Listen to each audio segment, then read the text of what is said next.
श्रीयशरूप चरणों शरणं। जय सद्गुरुदेव जय पद शरणं।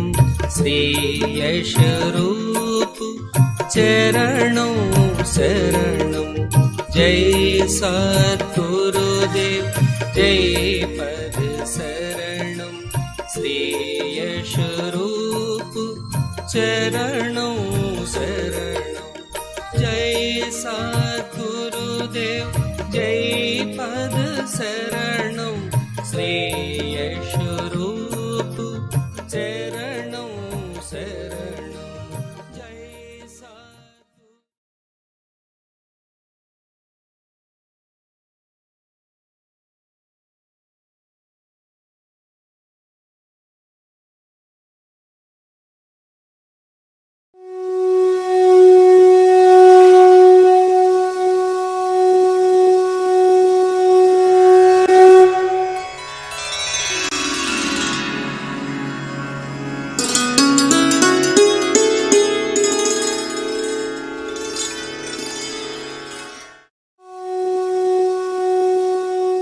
अभी एक भजन होगा और भजन के साथ साथ सभी भाई बहन अपने अपने इष्ट का ध्यान करेंगे। ध्यान कैसे करें?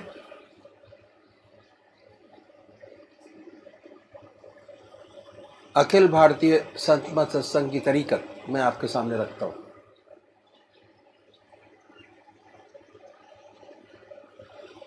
सबसे पहले निश्चित कीजिए कि परमात्मा की कौन सी मूर्त, कौन सी सूरत, कौन सी शक्ल आपको सबसे ज़्यादा प्यारी लगती है। मूर्ति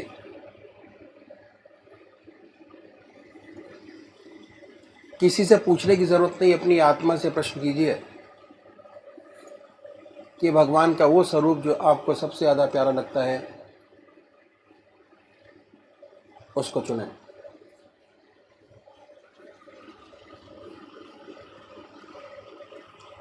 उसके बाद किस नाम से आप उनको याद करेंगे उसको भी चुनें। मंत्र तो क्या हुआ, दो चीज आपने चुनी,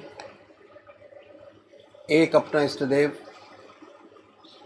और एक मंत्र। उसके बाद पूजा के स्थान पर जाइए,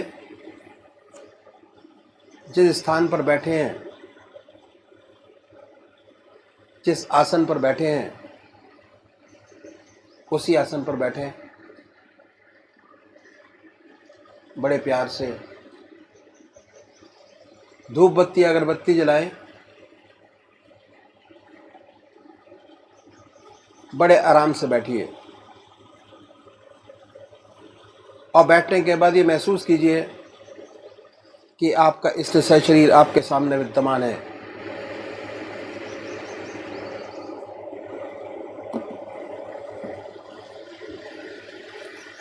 सशरीर भावना से अपने इष्ट को अपने सामने बनाए। बड़ी बड़ी आंखें हैं, गोल चेहरा है, जटाएं हैं, सर्पों की माला है। ख्याल से बाय थॉट उसमें इतने लीन हो जाए कि जब तक आप ध्यान करते हैं तब तक और कोई विचार और ख्याल ना आए, पर आएगा। उन विचारों को हटाएं, फिर अपने इष्ट देव की मूर्त अपने सामने बनाएं। फिर हटाइए, अपने इष्ट देव की मूर्त अपने सामने बनाएं। जो मंत्र आपका है उसको उच्चारित होते सुनिए कि हमारे हृदय से हमारे इष्ट का नाम निकल रहा है और हम सुन रहे हैं। और जब तक ऐसा ना हो, बड़े प्यार से अपने इष्ट का नाम विद फुल फोर्स जिह्वा से ले सकते हैं। इतना फोर्स उस नाम में होना चाहिए कि ना कोई दूसरा विचार रहे ना ख्याल, उसमें तल्लीन हो जाए, उसी की याद हो, उसी का ख्याल हो। समर्पित भाव से बड़े प्यार से अपने इष्ट के नाम को ले। आधा घंटा सुबह और आधा घंटा सायंकाल, ये 2 समय निश्चित कीजिए। और आधे घंटे में 20 से 25 मिनट ध्यान को दीजिए। दूसरे वो भाई हैं जो निराकार भगवान के उपासक हैं, ओम अल्लाह वाहिगुरु क्राइस्ट गॉड, वो क्या करें, वो कैसे ध्यान करें। बड़े आराम से बैठिए, बड़े प्यार से। उसके बाद ये महसूस करें कि हमारे हर दिल की धड़कन पर जो नाम आपने चुना है वो निकल रहा है। हृदय ओम ओम कह रहा है और पूरे शरीर में वाइब्रेट करता है। उसके वाइब्रेशंस को महसूस कीजिए और आनंदित होइए। बड़े प्यार से इस काम को करना है। जब भी कोई सांसारिक बात आपके जहन में आए, दिमाग में आए, उन विचारों को हटाएं, फिर अपने इष्ट देव की याद में लगे, फिर हटाइए, अपने इष्ट देव की याद में लगिए।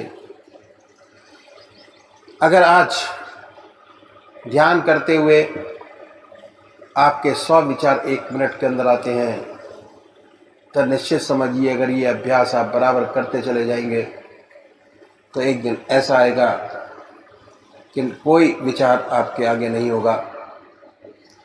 भगवान श्री कृष्ण ने साधक की दृष्टि से गीता में 4 बात बताई।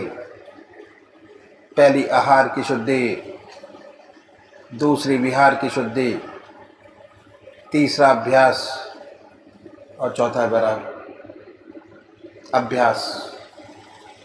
अभ्यास पर बहुत भारी जोर है और सारी जिंदगी हम एक चीज़ का अभ्यास करते चले जाते हैं और उसकी परफेक्टनेस पर देखते चले जाते हैं। बड़े प्यार से अगर इस तरीके से अभ्यास करेंगे, बड़ी सुंदर स्थिति होगी। जब भी आप अपने इष्ट देव के चरणों में विश्राम चाहेंगे, बड़े प्यार से विश्राम मिलेगा। ना कोई दूसरा विचार रहेगा ना ख्याल, और हमारी आत्मा हमारे मन को देखती रहती है, वो बताती है कि हम क्या सोच रहे हैं। जब विचार हट जाए अपने इष्ट देव के चरणों में, फिर दोबारा उस चीज़ को पकड़े, अपने इष्ट देव को दोबारा अपने इष्ट देव में ध्यान लगाइए। तो अभी एक भजन होगा और भजन के साथ साथ सभी भाई बहन अपने अपने इष्ट का ध्यान करेंगे। सजदे में क्यों ना मैं झुकूं, मुर्शिद पिया है रूबरू। सजदे में क्यों ना मैं झुकूं, मुर्शिद पिया है रूबरू। मुर्शिद पिया के वेश में, मुर्शिद पिया के वेश में, खुद ही खुदा है रूबरू। मुर्शिद पिया के वेश में, खुद ही खुदा है रूबरू, सजदे में क्यों ना मैं झुकूं। किबला मेरा है रूबरू, काबा मेरा है रूबरू, किबला मेरा है रूबरू, काबा मेरा है रूबरू, पर्दे में वाइज का खुला, पर्दे में वाइज का खुदा, मेरा खुदा है रूबरू, मुर्शिद पिया के वेश में, खुद ही खुदा है रूबरू, सजदे में क्यों ना मैं झुकूं। कौसर छलकता वाइदा, तुझको मिलेगा हश्र में। कौसर छलकता वाइदा, तुझको मिलेगा हश्र में। मुझ पे करम है पीर का, मुझ पे करम है पीर का, कौसर मिला है रूबरू, मुझ पे करम है पीर का, कौसर मिला है रूबरू, सजदे में क्यों ना मैं झुकूं।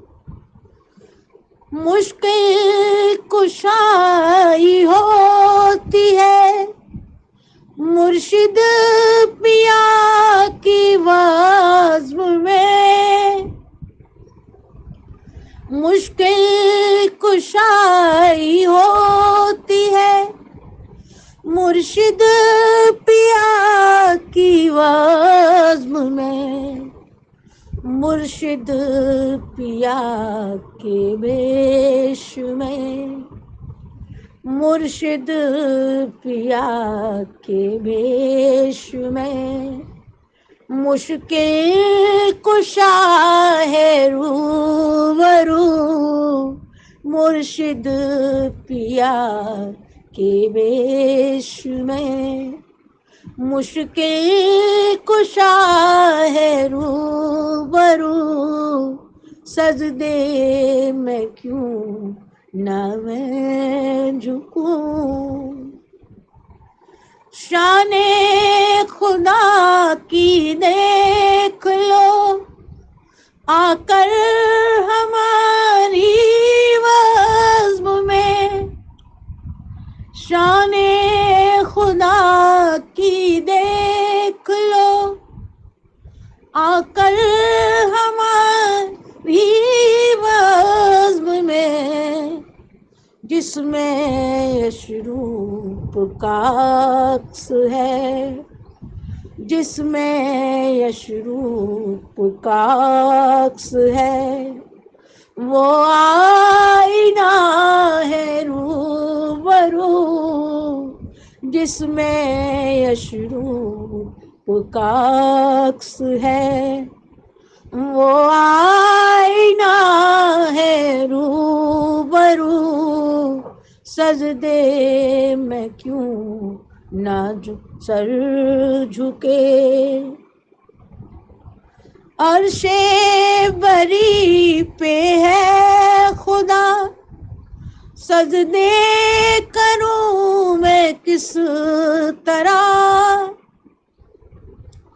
अर्शे बरी पे है खुदा, सजदे करूं मैं किस तरह, क्योंकि नमाज इश्क में, क्योंकि नमाज इश्क में सजदा रवा है रूबरू, क्योंकि नमाज इश्क में सजदा रवा है रूबरू, सजदे में क्यों न मैं झुकूं। मेरी भी नजरें बोल उठी मुर्शिद पिया को देख कर, मेरी भी नजरें बोल उठी मुर्शिद पिया को देख कर, मुर्शिद पिया को देख कर, कोई पिया से क्या गरज, कोई पिया से क्या गरज, मेरा पिया है रूबरू, कोई पिया से क्या गरज, मेरा पिया है रूबरू, सजदे में क्यों न मैं झुकूं। बोला तसव्वुर इश्क में मिले खुदा से आज हम, बोला तसव्वुर इश्क में मिले खुदा से आज हम, अर्शे बरी की याद में, अर्शे बरी की याद में बैठा पिया है रूबरू, अर्शे बरी की याद में बैठा पिया है रूबरू, सजदे में क्यों न मैं झुकूं। मुर्शिद पिया है रूबरू, मुर्शिद पिया के वेश में, मुर्शिद पिया के वेश में खुद ही खुदा है रूबरू, सजदे में क्यों ना मैं झुकूं, सजदे में क्यों ना मैं झुकूं, सजदे में क्यों ना मैं झुकूं।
श्री ब्रजमोहन भजनामृत परिच्छेद 10 नंबर 1 भंडारा फतेहगढ़, स्थान फतेहगढ़, सन 1949। अस प्रभु दीन बंधु हरि, कारण रहित दयाल, तुलसीदास सटताय भज, छाण कपट जंजाल। आज ईस्टर का दिन है। यह सेवक सूरज निकलने से पूर्व ही फतेहगढ़ परम संत महात्मा रामचंद्र जी महाराज की समाधि पर पहुंच गया। अनेक सत्संगी बंधु आने प्रारंभ हो गए हैं। समाधि शहर के बाहर एक सुंदर बगीचे में स्थित है। समाधि के चारों तरफ आम तथा अमरूद वगैरह के अनेक बाग लगे हुए हैं। चारों तरफ हरियाली विद्यमान है। बड़ा ही शांति में वातावरण चारों ओर फैला हुआ है। समाधि एक छोटे से बगीचे के बीच में स्थित है, जिसके दो तरफ कमरे बने हुए हैं तथा वाकई हिस्से में बगीचा है। समाधि के पास एक सुंदर कुआं बना हुआ है। अंदर जाकर मालूम हुआ कि एक प्राइमरी स्कूल भी समाधि पर चलता है, जिसका प्रबंध समाधि के अंतर्गत है। दास ने कमरे में अपना बिस्तर रख दिया और श्री सुखदेव जी महाराज के पधारने की प्रतीक्षा करने लगा। ज्यों ज्यों दिन चढ़ता गया, सत्संगी भाइयों की संख्या बढ़ती गई। 8 बजने तक 100 के करीब सत्संगी भाई जमा हो गए। एक छोटा सा पंडाल लगा हुआ था। उसी में ही प्रातःकाल का कार्यक्रम संपन्न होने वाला था। निश्चित समय से 5 मिनट पूर्व पूजनीय सद्गुरुदेव जी महाराज अपने कनिष्ठ भ्राता श्रीमान राधा मोहन लाल जी तथा अन्य सत्संगी भाइयों सहित समाधि मंदिर पर पधारे।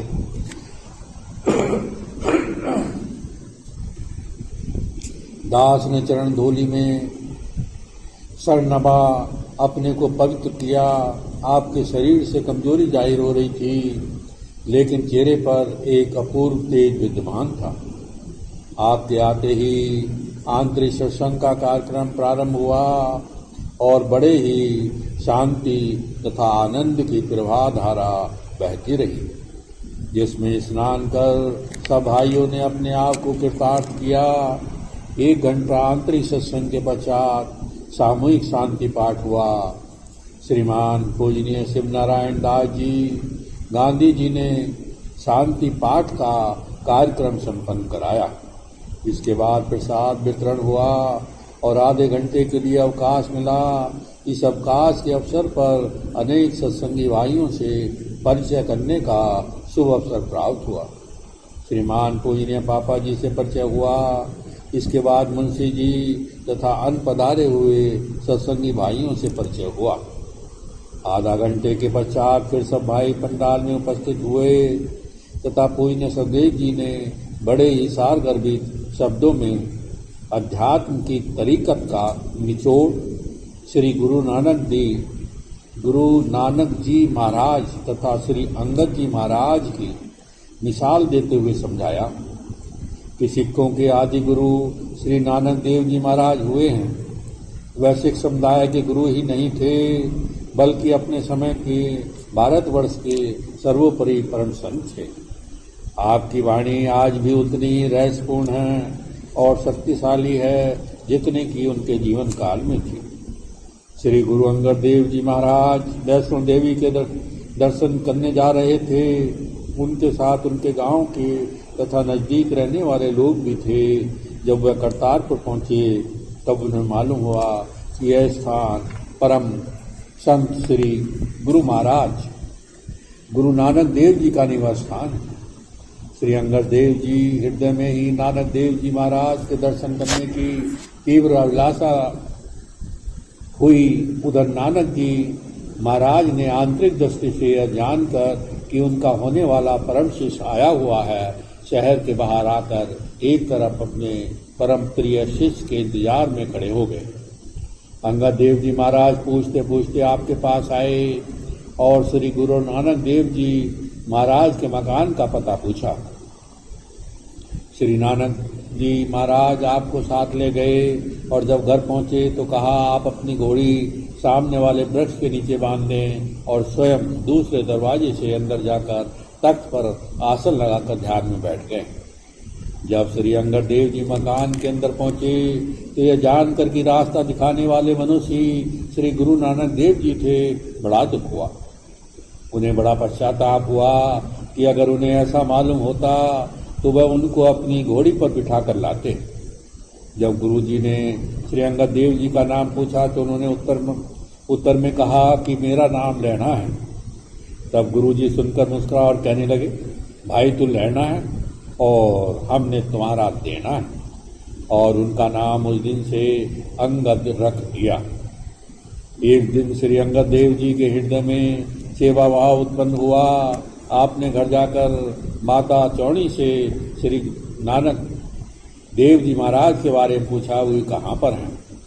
उन्होंने उत्तर में कहा सामने वाले खेत में गए हैं। वहाँ जाकर श्री अंगद देव जी ने श्री गुरु नानक देव जी से बड़ी दीनता से कहा, महाराज कोई सेवा मुझे भी बतलाओ। यह सुनकर श्री नानक देव जी ने एक पूला उठाकर उनके सर पर रख दिया और कहा कि इसे घर ले चलो।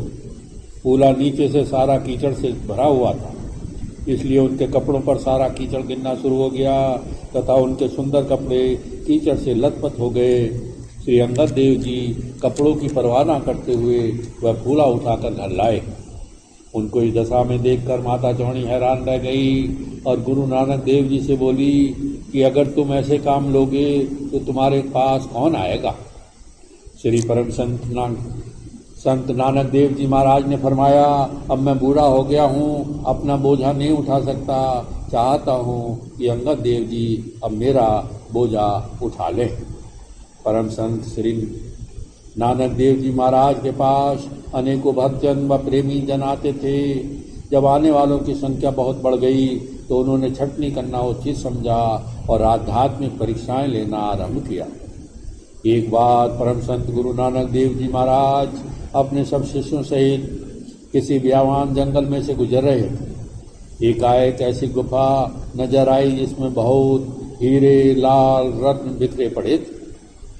उन बहुमूल पत्थरों को देखकर आधे से अधिक शिष्यों के मन में ये इच्छा पैदा हुई कि धन दौलत से फायदा उठाया जाए और वह लोग हीरे जवाहरातों पर बड़ी तेजी से झपटे और आपस में झगड़ा करने लगे। जिसके हाथ जो लगा वह लेकर घर वापस लौट आया। इस प्रकार आधे से अधिक संख्या जो परम संत गुरु नानक देव जी ने ब्रह्म विद्या लेने आई थी वह दुनियावी दौलत पाकर संतुष्ट हो गई। कुछ और समय बीतने के पश्चात श्री गुरु नानक देव जी ने दूसरी परीक्षा लेने का विचार किया और अपने बचे हुए शिष्यों को अपने साथ लेकर वन विहार को निकले। बसंत ऋतु का सुंदर समय था। बड़े सुंदर फूल बगीचों में लगे, शीतल मन तथा सुगंधित वायु बह रही थी। जब घने वन में अंदर घुसे तो वहाँ भगवान की माया से बड़ी सुंदर युवा अवस्था वाली सुंदरियां वन विहार करती नजर आई। इन बचे हुए शिष्यों में से बहुत से शिष्यों ने इन युवतियों से विवाह कर गृहस्थ धर्म अपना लिया और एक बहुत बड़ी संख्या शिष्यों की इस प्रकार कम हो गई। इसके पश्चात बहुत ही जाबाज लोगों की संगत बाकी रह गई, क्योंकि अधिकतर आने वाले लोग दरअसल कामने और कांचन के लालच से अपनी दुनियावी इच्छाएं पूरा करने के लिए आए साबित हुए। दुनियावी मतलब हल होते ही इधर उधर हो गए। जब काफी समय गुजर गया तो एक रोज श्री गुरु नानक देव जी बाकी रहे शिष्यों को व्यास नदी के तट पर ले गए और वहीं व्यास के किनारे पर सत्संग हुआ। सत्संग समाप्त होते ही नदी में दूर से एक मुर्दा बहता आता दिखाई दिया। आपने अपने शिष्य से फरमाया, आज मेरी मनुष्य का मांस खाने की बड़ी इच्छा हो रही है। जो कोई भाई सेवक से सच्ची मोहब्बत करता है वह इस मुर्दे को अपने दांतों से पकड़ कर लाए और इस मुर्दे का मांस अपने दांतों से काट काट कर मुझे खिलाए। जितने गुरु नानक देव जी के शिष्य थे सभी इस अजीब बात को गुरु नानक देव जी की मुख से सुनकर हैरान रह गए और कहने लगे, अब गुरु नानक देव जी महाराज बूढ़े होने की वजह से सटिया गए हैं, इनकी बुद्धि भ्रष्ट हो गई। श्री अंगद देव जी भी इस समय उपस्थित थे। आप बड़ी नम्रता से परम संत नानक देव जी महाराज से विनती कर बोले, अगर आज्ञा हो तो यह सेवक इस मुर्दे को दांत से पकड़ बाहर निकाल लाए और फिर इसका मांस जिधर से आपकी इच्छा हो काट कर खिलाए। गुरु नानक देव जी की आज्ञा पाकर वह मुर्दे को दांतों से पकड़कर बाहर निकाल लाए तथा गुरु नानक देव जी के पास लाकर रख दिया और बोले, जिधर से आपकी आज्ञा हो इसे दांतों से काट कर आपको खिलाऊं। जिस समय अंगद जी ने कपड़ा हटाया तो उसमें से बड़ा ही स्वादिष्ट हलवा निकला, जिसे खाकर अंगद जी तथा श्री नानक देव जी महाराज गदगद हो गए। इसके पश्चात श्री गुरु नानक देव जी ने श्री अंगद देव जी को अपना उत्तराधिकारी घोषित कर दिया। श्री सतदेव जी महाराज ने फरमाया कि आज्ञा पालन ही इस रास्ते की सबसे बड़ी और आखिरी सीढ़ी है। जब तक मनुष्य अपने को किसी को पूर्णता सौंप नहीं देता तब तक वह अपने मन की पूजा किया करता है और सच्चा ज्ञान नहीं उतरता। जब गुरु और शिष्य की आत्मा दोनों एक हो जाती हैं तभी ईश्वरीय आनंद के फैज का दरिया बहता है। उसके बाद आपने बड़े मधुर कर्ण से निम्रित दोहा तथा गजल पढ़ी। यह तन पिस की बेलरी गुरु अमृत की खान, शीश दिए जो गुरु मिले तो भी सस्ता जान। परमात्मा तू ही है, तेरी इच्छा पूर्ण हो। दीन दान रूप